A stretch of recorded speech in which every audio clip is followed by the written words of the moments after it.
வாங்க வீடியோக்குள்ளே போகலாம். அளவெடுக்கிறதுக்கு இந்த 2 பாயிண்ட்டும் கரெக்டாக இருக்கணுங்க. இந்த இடுப்பு ஜாயிண்ட்டு, கை ஜாயிண்ட்டு, இந்த ஆமுல் ஜாயிண்ட்டு, இது 3 பாயிண்ட்டும் கரெக்டாக வச்சுக்கணும். அப்போ தான் நம்ம மெஷர்மெண்ட் எடுக்கிறது மாறாமல் இருக்கும். அளவெடுக்கிற முறை எப்படிங்கிறத இப்போ நான் சொல்கிறேன் உங்களுக்கு. இதை வந்து நல்லா நீங்கள் அயர்ன் பண்ணி வச்சிட்டிங்கன்னா உங்களுக்கு ஈஸியாக இருக்கும் அளவு எடுக்கிறது. இப்போ வந்து எப்படி அளவெடுக்கலான்னு மட்டும் உங்களுக்கு சொல்கிறேன். அதுக்கப்புறம் எப்படி வரைகிறதுன்னு சொல்லித்தரேங்க.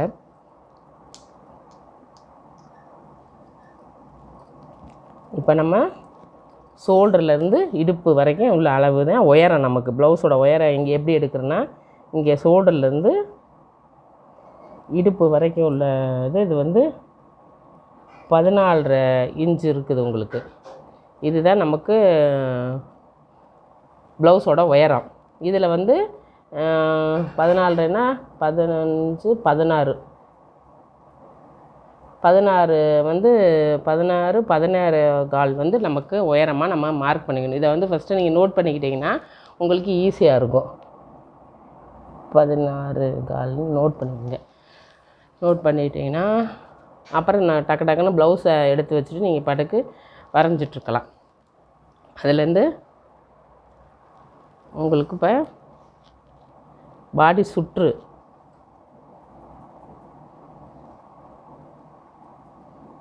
சுற்று ஆமுல் ஜாயின்லேருந்து இந்த கழுத்து வரைக்கும் இருக்கிறது சுற்றுங்க உங்களுக்கு. இது வந்து 11 இன்ச்சு வருது. பாடி சுற்று வந்து 11. இதில் வந்து 1.5 இன்ச்சு 2 இன்ச்சு நமக்கு தேவையான அளவுக்கு நம்ம தையலுக்கு நம்ம ஆட் பண்ணிக்கணும். இதில் வந்து 1.25 ஆட் பண்ணியிருக்கோம் உயரத்துக்கு. இப்போ சுற்றுக்கு வந்து 11 + 2 போட்டுக்குங்க. ஏன்னா ஃபஸ்ட்டு நீங்கள் தைக்கணும்லாம் கூட விட்டுறீங்கன்னா தப்பு கிடையாது. 13 உயரம் வந்து 13 நோட் பண்ணிக்கோங்க.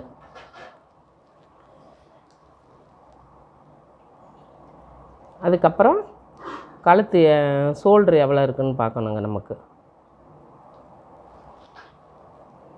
ஷோல்ட்ரு வந்து ப்ளவுஸு இந்த கழுத்து வச்சுட்டு இந்த ஷோல்ட்ரு வந்து இப்படி நல்லா இழுத்து வச்சுட்டிங்கன்னா உங்களுக்கு கழுத்தோட அளவு அந்த ரவுண்ட் ஷேப்பு கரெக்டாக இருக்குதா இழுத்துக்காமல் அப்படின்னு நீங்கள் பார்த்தீங்கன்னாவே நமக்கு ஷோல்டர் மெஷர்மெண்ட்டு பார்த்துடலாம். இப்போ ஷோல்டர் அளவு வந்து இங்கேருந்து வச்சுக்கோங்க.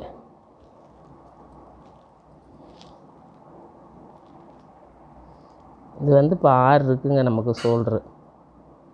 தையலுக்கு ஷோல்ட்ரு வந்து 6. அப்புறம் கழுத்து நமக்கு தையலுக்கு போக 3 இருக்குது. 3 இருக்குது நமக்கு. 3 வச்சோம்னா தைச்சு நம்ம மடித்து தைக்கையில் நமக்கு இது கரெக்டாக இருக்கும். இப்போ இது 3 இருக்குதுங்க. அது 6, இதுலேருந்து 3 அளவு எடுக்கிறதுக்கு. அது போக இப்போ ஆமுல் சுற்று எப்படி பார்க்குறதுன்னு பார்க்கலாம்.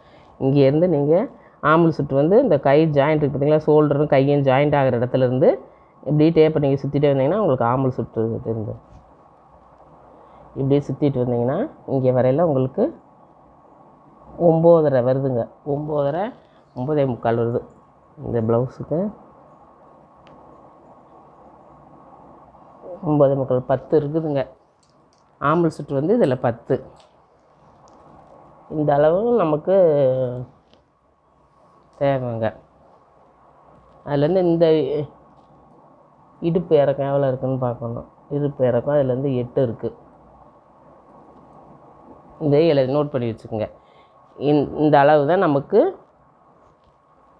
வேணுங்க. அப்புறம் கழுத்து இறக்கம் பின்பாகத்துக்கு தேவையான அளவு கழுத்து இறக்கம் வந்து இது 8.5 இருக்குது கரெக்டாக. பின்கழுத்து இறக்கம் 8.5.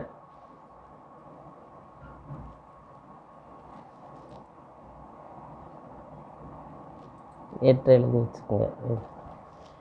இப்போ வந்து பின்பாகம் எடுக்கிறதுக்கு இவ்வளோ தான் நமக்கு மெஷர்மெண்ட்டு தேவைங்க. இதை வச்சு தான் நம்ம முன்பாகத்துக்கு நம்ம அளக்காமே நம்ம மெஷர் பண்ணிக்கலாம். இப்போ கரெக்டாக இருக்குதுல்ல. இனி கை மட்டும் நம்ம அளவு எடுக்கணும். கை அளவு எடுக்கிறது எப்படின்னு சொல்லிடுறேன். அதுக்கப்புறம் உங்களுக்கு மார்க் பண்ணுறத இன்னொரு வீடியோவில் கூட நான் உங்களுக்கு சொல்கிறேன். இப்போ கையை அதே மாதிரி நல்லா படிமானமாக வச்சுக்கோங்க. கை உயரம், கை சுற்று, நமக்கு கை லூஸு 3 அளவு வேணும். கை உயரம் வந்து இங்கேருந்து ஷோல்டர்லேருந்து நமக்கு கை கீழே இறக்கம் எவ்வளோ இருக்கோ அது வரைக்கும் தான் நமக்கு கை உயரங்க. கை உயரம் வந்து இது வந்து 7 இருக்குது. மடிச்சடிக்கிறதுக்கு 6, 8, 9 வச்சோம்னா கரெக்டாக இருக்குங்க. கை உயரம் 9 நோட் பண்ணிக்கோங்க. அதில் வந்து அதே மாதிரி இப்போ நமக்கு சுற்று பார்த்தோம்ல, கழுத்து சுற்று பார்த்தது தான் இப்போ உங்களுக்கு கைக்கும் அதே தான் வரும். அதனால் அந்த சுற்றே நம்ம வச்சுக்கலாம். கை சுற்று வந்து 10 வந்துச்சுல, அது ரெண்டுமே ஒரே அளவு தான், நமக்கு 10 தான் வரும். அதனால் மறுபடியும் வேணாலும் நீங்கள் அளந்து பார்த்துங்க எப்படிங்கிறது. பாப்பா கை சுற்று 10 வருது. இங்கேருந்து இன்னொரு அளவு கை லூஸுங்க. கை லூஸ் எவ்வளோ இருக்குது? 5.5 இருக்குது கை லூஸு. கை லூஸு 5.5. அதுலேருந்து இந்த கை இறக்கம் அந்த பக்கம் அது எவ்வளோ இருக்குதுன்னு பார்க்கணும். அதில் எல்லாத்துக்குமே மேக்ஸிமம் 3, 3.5 தான் வருங்க. இதுலேயும் 3 தான் இருக்குது. அதெல்லாம் ஃபார்முலா உங்களுக்கு அந்த இதெல்லாம். கை இறக்கம் வந்து அந்த 3 இதையும் நோட் பண்ணி வச்சுக்கோங்க. அவ்வளோதாங்க. இந்த முன்பாகம் வந்து முன்பாகம் உயரம் இந்த சென்டர்லேருந்து இந்த தையல் மடிப்பு வரைக்கும் இருக்குது முன்பாகம் உயரம். இதை வந்து இழுக்காமல் இப்படி லூஸாக வச்சு எடுக்கணுங்க. இங்கேருந்து இந்த தையல் வரைக்கும் ஒரு மார்க் வச்சுக்கோங்க. அதுலேருந்து கீழே இறக்கம். இது வந்து இப்போ எனக்கு 14 வருது. 14.5 வருது. முன்கழுத்து இறக்கம் வந்து அதையும் நோட் பண்ணிக்கோங்க 14. அப்புறம் மித்ததெல்லாம் அதே மாதிரி அதே அளவு தான் வருங்க நமக்கு சுற்றுக்கு. இது எல்லாமே பேக்கை போட்டு நம்ம கட் பண்ணிக்கலாம் வரைஞ்சி.